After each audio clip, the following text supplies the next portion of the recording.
Hello दोस्तों, आज हम बात करेंगे HbA1c के बारे में, यानी कि छोटे बच्चों की गृह आधारित देखभाल के बारे में। हम आपको बता दें कि कुपोषण 5 वर्ष से कम आयु के बच्चों की मृत्यु का एक बहुत बड़ा कारण है। कुपोषित बच्चों में संक्रमण होने और बार बार बीमार होने का खतरा ज़्यादा होता है और ऐसे बच्चों को स्वस्थ होने में ज़्यादा समय लगता है। कुपोषण उनकी शारीरिक वृद्धि और मानसिक विकास को प्रभावित करता है। इस समस्या का निवारण करने के लिए अनेक कार्यक्रम चलाए जा रहे हैं, लेकिन फिर भी हमारे देश में बच्चों के बीच कुपोषण एक बहुत बड़ी समस्या बना हुआ है। यह देखा गया है कि 6 माह से कम आयु के लगभग आधे बच्चों को ही 6 माह तक केवल स्तनपान कराया जाता है। 3 वर्ष से कम आयु के 10 बच्चों में लगभग 4 बच्चों को ही प्रसव के 1 घंटे के अंदर स्तनपान कराया जाता है और 6 से 23 माह की आयु के स्तनपान करने वाले 10 बच्चों में से केवल 1 बच्चे को ही पर्याप्त आहार मिलता है। पर्याप्त आहार का अर्थ है आयु के अनुसार एक दिन में कई बार आहार मिलना और सही वृद्धि एवं विकास की आवश्यकता को पूरा करने के लिए विविधतापूर्ण आहार मिलना।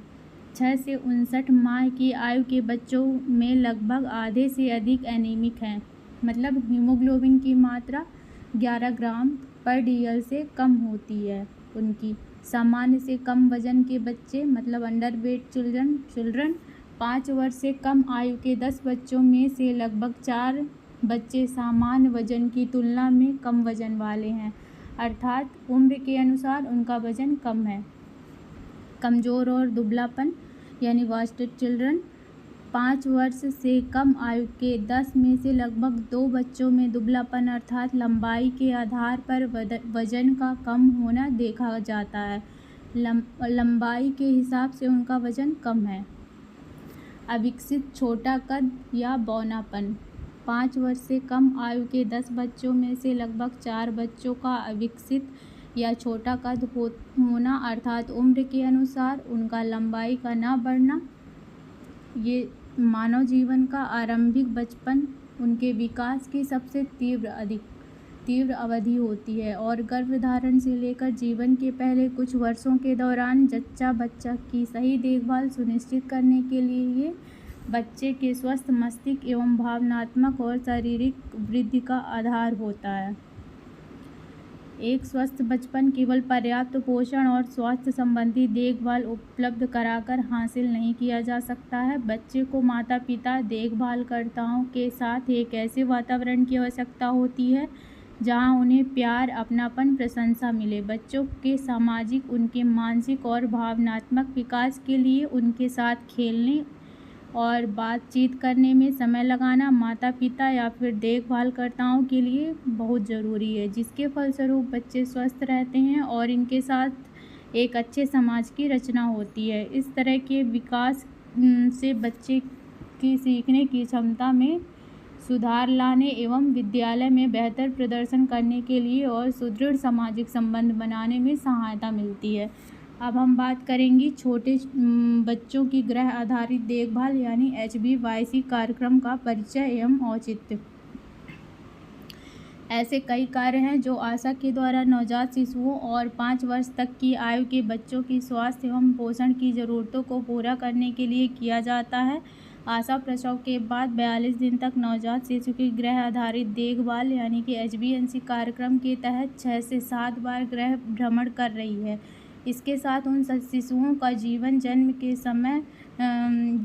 जन्म के समय कम वजन, लो बर्थ वेट नवजात विशेष देखभाल इकाई यानी SNCU और नवजात स्थिरीकरण इकाई यानी NBSU एवं पोषण पुनर्वास केंद्र NRC से घर वापस आने वाले शिशुओं के घर वापस आने पर प्रथम घर भ्रमण उसी दिन एवं शेष घर भ्रमण 3 दिन, 7 दिन, 14 दिन, 21, 28 और 42 दिनों पर नवजात शिशु की गृह आधारित देखभाल कार्यक्रम को निरंतरता प्राप्त हुई है और नवजात का जीवन रहना सुरक्षित हुआ है।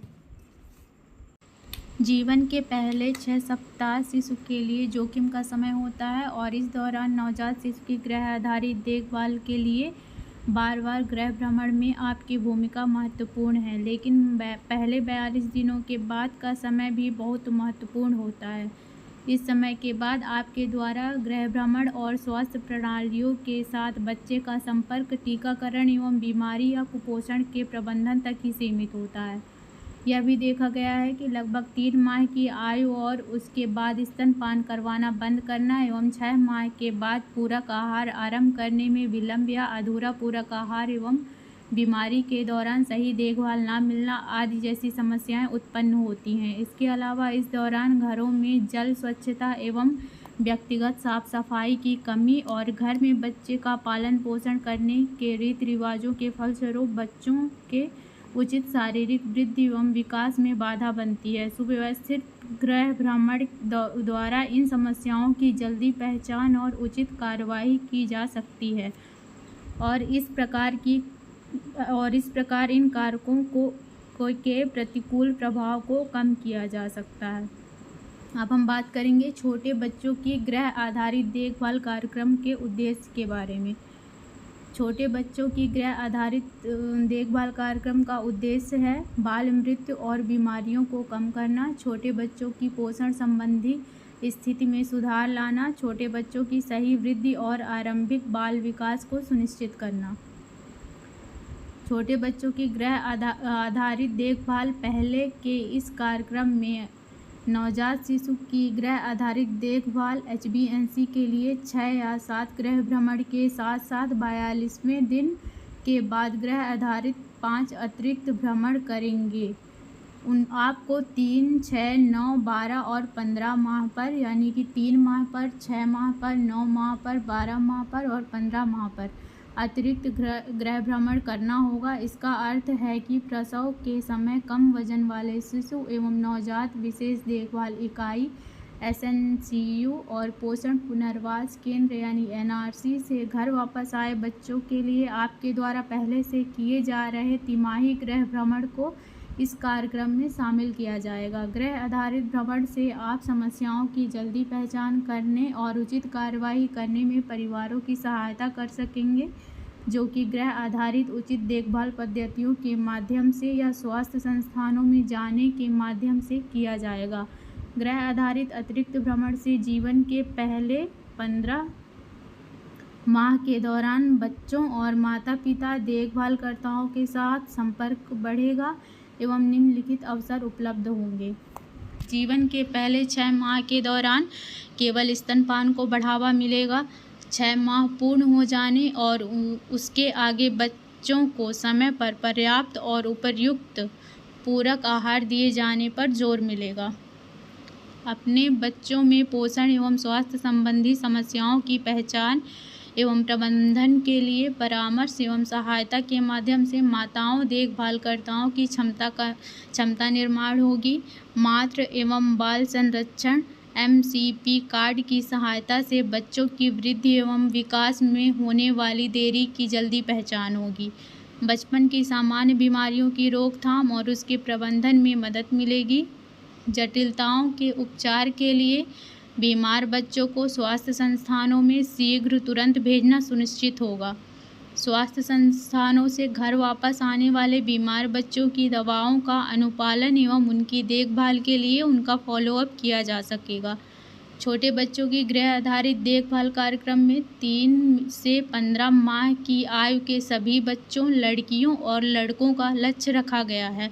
हालांकि आपको प्रसव के समय कम वजन वाले शिशुओं, कुपोषित बच्चों, नवजात विशेष देखभाल इकाई, नवजात स्थिरीकरण इकाई एवं पोषण पुनर्वास केंद्र से घर वापस आने वाले बच्चों की स्वास्थ्य देखभाल एवं आवश्यकताओं पर विशेष ध्यान देना होगा। आप यह सुनिश्चित करें कि लड़कियों को भी लड़कों की तरह ही देखभाल एवं ध्यान मिले।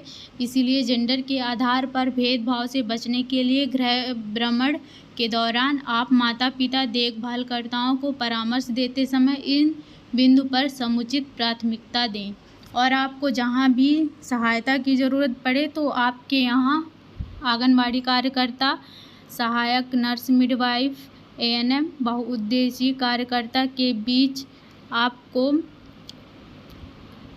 अभिसरण बैठा के कार्य करना है और इस कार्यक्रम को सफल बनाने के लिए आपको मिल के कार्य करना बहुत ज़्यादा आवश्यक है। अन्य वीडियो में हम HbA1c के अन्य बिंदुओं पर चर्चा करेंगे। अभी के लिए आपका बहुत बहुत धन्यवाद। आशा करती हूँ कि ये वीडियो आपको समझ में आया हो।